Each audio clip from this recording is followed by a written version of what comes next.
Hari pertama yang apa yang berlaku di dalam neraka.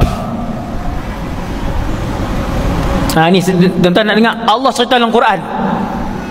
Setelah kesemua jin yang jahat, yang kafir dihumbankan ke dalam neraka, manusia-manusia yang jahat, kafir dan fasik, munafik dihumbankan ke dalam neraka, keseluruhan syaitan dihumban masuk dalam neraka, kesemuanya membontoti iblis laknatullahi alaih. Kesemuanya mengekori iblis di dalam neraka. Kesemuanya memaki hamun iblis di dalam neraka.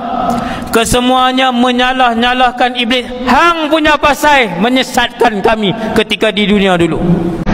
Kesemua mengeluarkan maki-makian di dalam neraka, menyalahkan iblis, memaki iblis, membontoti iblis. Ini yang berlaku, tuan. Sampailah bila keseluruhan penduduk neraka duk salahkan dia. Ini hari pertama.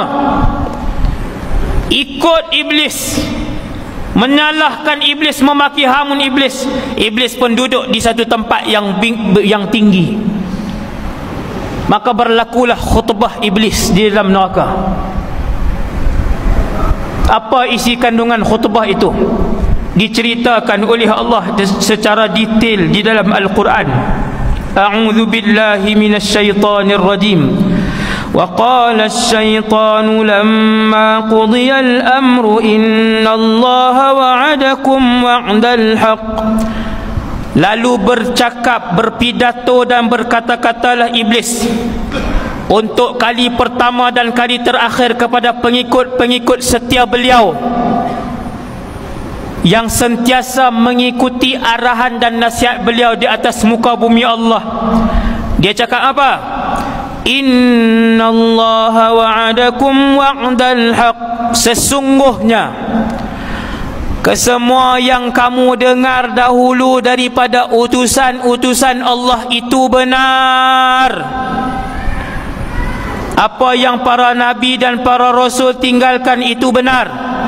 Apa yang rasul cakap tutup aurat itu wajib, itu benar. Apa yang para rasul cakap riba itu haram, itu benar. Apa yang para rasul bagi tahu taat kepada suami itu benar. Apa yang para rasul sampaikan itu benar. Wa wa'adtukum fa akhlaftukum. Apa yang aku janjikan itu, maka kesemuanya itu adalah palsu. Waktu tu iblis baru bagi tahu.